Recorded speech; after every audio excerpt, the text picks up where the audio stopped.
Hello, beautiful folk, and welcome to day 14 of SWDY Talks, where we are posting 31 videos in 31 days, speaking to the women of our community about their wellness goals, challenges, and successes.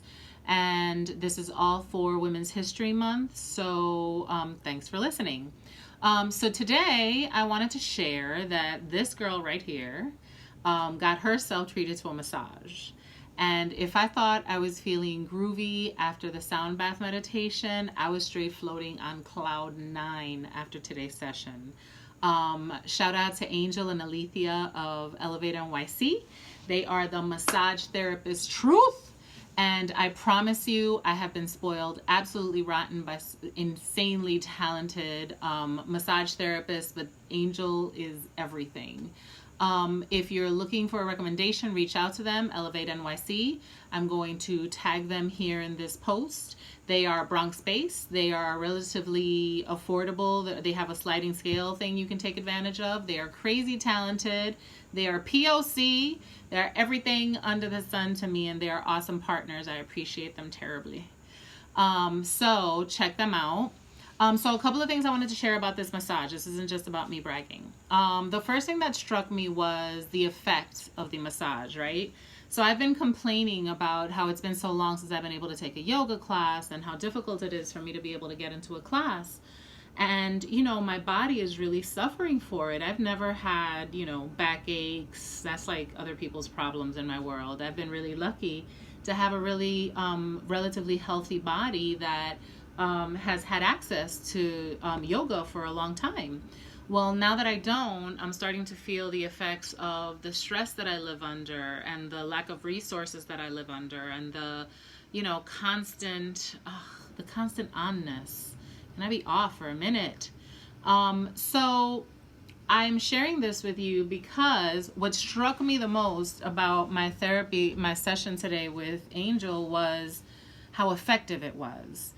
I feel so loose and unpacked, and I didn't realize how uncomfortable I was until I came out of there and felt like an amazing difference in my range of movement and the way moving felt.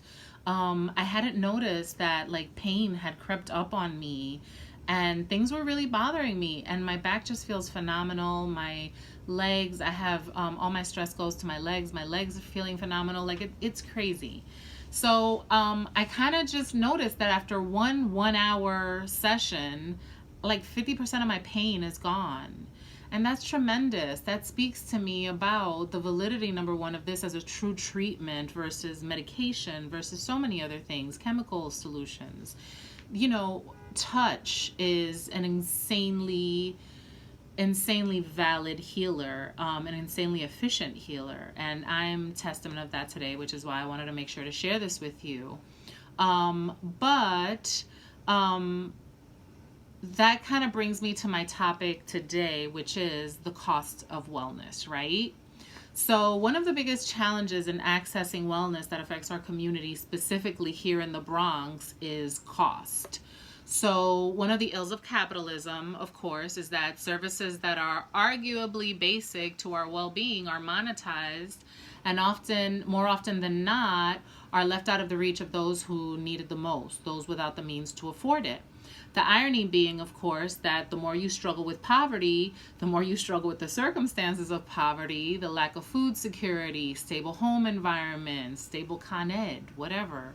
The more you deal with the circumstances of being poor, the more your resources are stressed, the more critical your need for access to self-care and wellness, and the less likely you're able to afford any of this, so that you might figure out how to escape the grasp of poverty. It's a really vicious, never-ending cycle.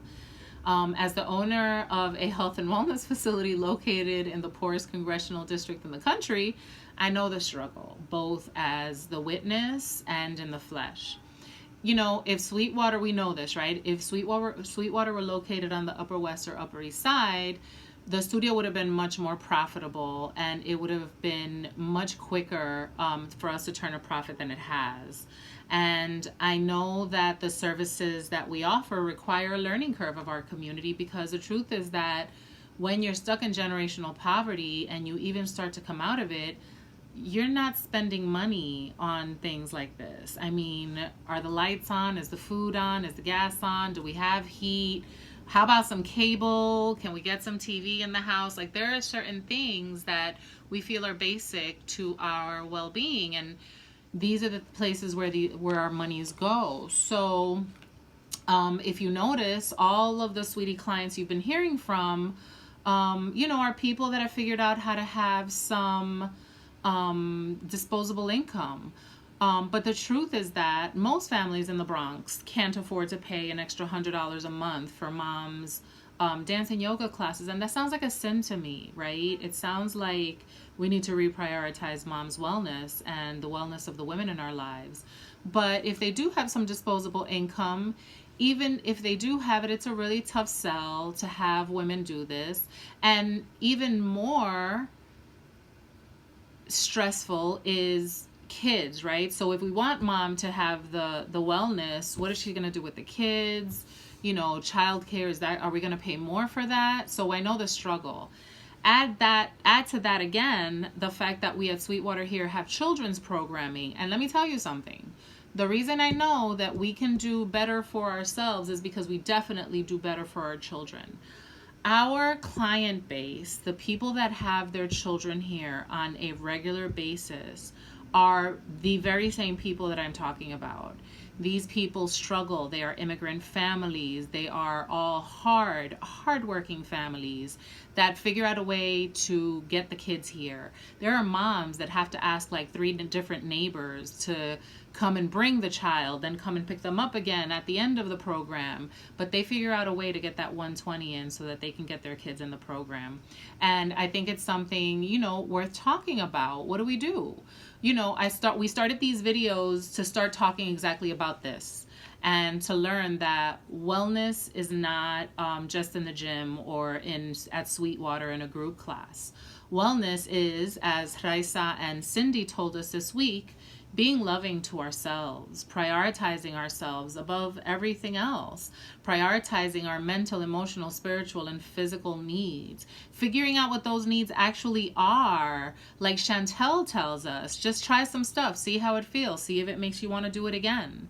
I know that listening to these women discuss their relationships with wellness hasn't had an impact on me, even in the first half of this month, and I work in this. I am more mindful about myself. My self-talk is softer, more gentle. I've even caught myself saying, I got 5 minutes. I can just hurry up and do a quick little meditation, and really noticing the benefits of it. And I've noticed that it does soften me. And who's also benefiting from this is my son. Turns out he likes having a less stressed out mom who is more likely to talk and explain and have more patience with him than a stressed out mom that won't, that will, yell if she got to. That's what it is, right? So the point is this: wellness is a relationship that we can develop with some TLC, some self-TLC.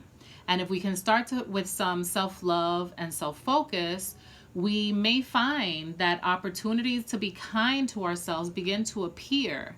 If the cost of a class is an issue, look for free or donation-based classes. The minute that you're looking for a solution to what you want to give yourself, it'll start to come up, I promise. You can find different donation-based classes at different community centers in the area, including at New Settlement right near here. Some of those are even led by SWDY instructors. For example, you can find Aya teaching a donation-based class every Monday at 6:30 p.m. at the Mitchell Community Center. And you can offer her, a suggested donation is $5, y'all.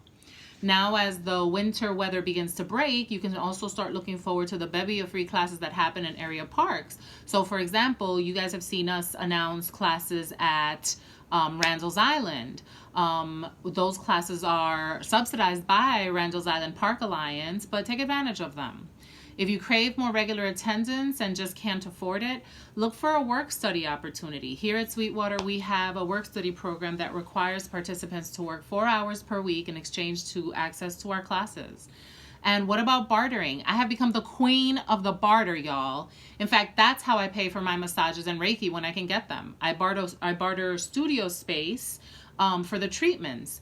And yes, it is a shame that we really do not have equal access to wellness. And yes, it is a shame that as a society we cannot find a way to prioritize women.